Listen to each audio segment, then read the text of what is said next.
आणि आता बातमी आहे राजा रघुवंशी हत्या प्रकरणाशी संबंधित। सोनम तिच्या लग्नाआधी आणि लग्नानंतरही ज्याच्याशी फोनवर बोलायची तो संजय वर्मा कोण आहे याचा पोलीस शोध घेत होते। सोनमने महिन्याभरात या संजय वर्माला जवळपास 120 कॉल केले होते। त्यामुळे राजाच्या हत्येशी या संजय वर्माचा काही संबंध आहे का असा एक नवा प्रश्न या प्रकरणी तपास करणाऱ्या पोलिसांना पडला होता। अखेर पोलिसांना या प्रश्नाचं उत्तर मिळालंय। पाहूयात तो कोण होता संजय वर्मा। सोनम ज्याच्याशी बोलायची तो संजय वर्मा कोण? सोनमने संजय वर्माला 100 फोन्स का केले? राजा, सोनम आणि राजच्या लव्ह ट्रायंगल मध्ये चौथा संजय वर्मा कोण आहे? या सगळ्या प्रश्नांची उत्तरं शोधण्यासाठी मेघालय पोलिसांनी सोनमचं इंदूरमधलं घर गाठलं। पोलिसांनी सोनमच्या कुटुंबियांची चौकशी केली।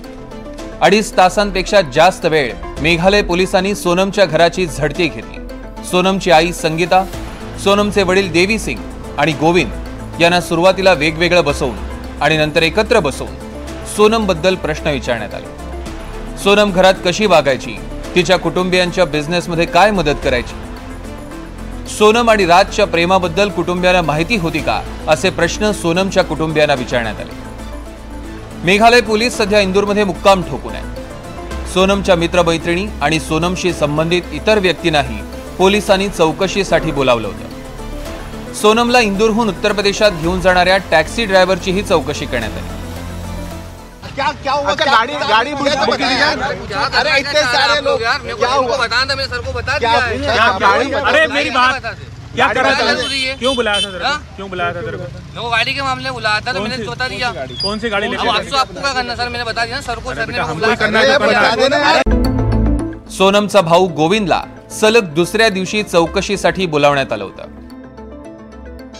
देखिए, जिस प्रकार से 8 दिन की इनकी डिमांड जो मांगी गई थी उस प्रकार से मुझे यहाँ तक लग रहा है तो सोनम ने अभी तक उसका सारा जुर्म कबूल नहीं किया है और ये पुलिस को गुमराह कर रही है। तो हम लोग चाहते इसमें है कि सोनम और इनके बाकी आरोपी जो है इन सभी की रिमांड अभी 8 दिन की बढ़ाई जाए। तो इसमें कुछ बातें जो छुपी हुई है वो निकल जाएगी बाहर। अभी देखिए, पुलिस को गुमराह कर रही है, हम लोग इसे चाह रहे हैं तो उनकी रिमांड अभी आगे बढ़ेगी और अभी तो रिमांड बढ़ने पर जिस प्रकार गुमराह कर रही है वो सारी सच्चाई बाहर निकल जाएगी। मेघालय पोलिसांनी सोनमच्या घराची झडती घेतली। त्यामध्ये सगळ्यात महत्त्वाची होती ती सोनमची एक काळी सुटकेस। सोनमची हीच काळी सुटकेस मेघालय पोलिसांनी तिच्या घरातनं पहिल्या मजल्यावर खाली आणली आणि तपासली। राजाची हत्या केल्यानंतर सोनम काळी सुटकेस घेऊन पळाली होती। मात्र सोनमच्या घरी मिळालेली सुटकेस हीच ती सुटकेस होती का याबद्दल कुठलीही ठोस माहिती मिळाली नाही। इंदूरमधल्या सुपर कॉरिडॉर भागातल्या एका रेस्टॉरंटमध्येच सोनम आणि तिच्या साथीदारांनी राजाच्या हत्येचा कट रचल्याचा संशय।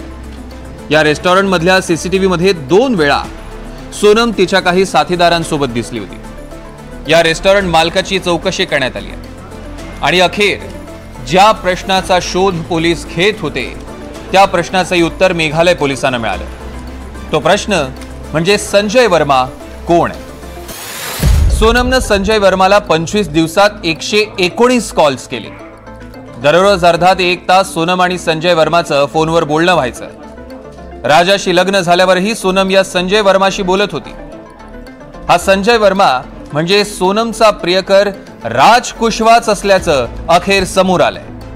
सोनमने तिच्या एका फोनमध्ये राज कुशवाचं नाव संजय वर्मा म्हणून सेव्ह केलेलं आणि राज कुशवानं संजय वर्मा नावानं बोगस सिम कार्ड खरेदी केलेलं। त्यामुळे संजय वर्मा हा दुसरा तिसरा कोणी नसून राज कुशवाच असल्याचं पोलिसांनी सांगितलं। सोनमनेही संजय वर्मा म्हणजे राज कुशवाच असल्याचं कबूल केलंय।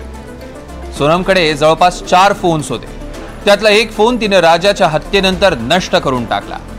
तर सोनमच्या उरलेल्या 3 फोन्सचा मध्य प्रदेश, उत्तर प्रदेश आणि मेघालयात शोध घेतला जातोय। Bureau report, NDTV Marathi, Mumbai.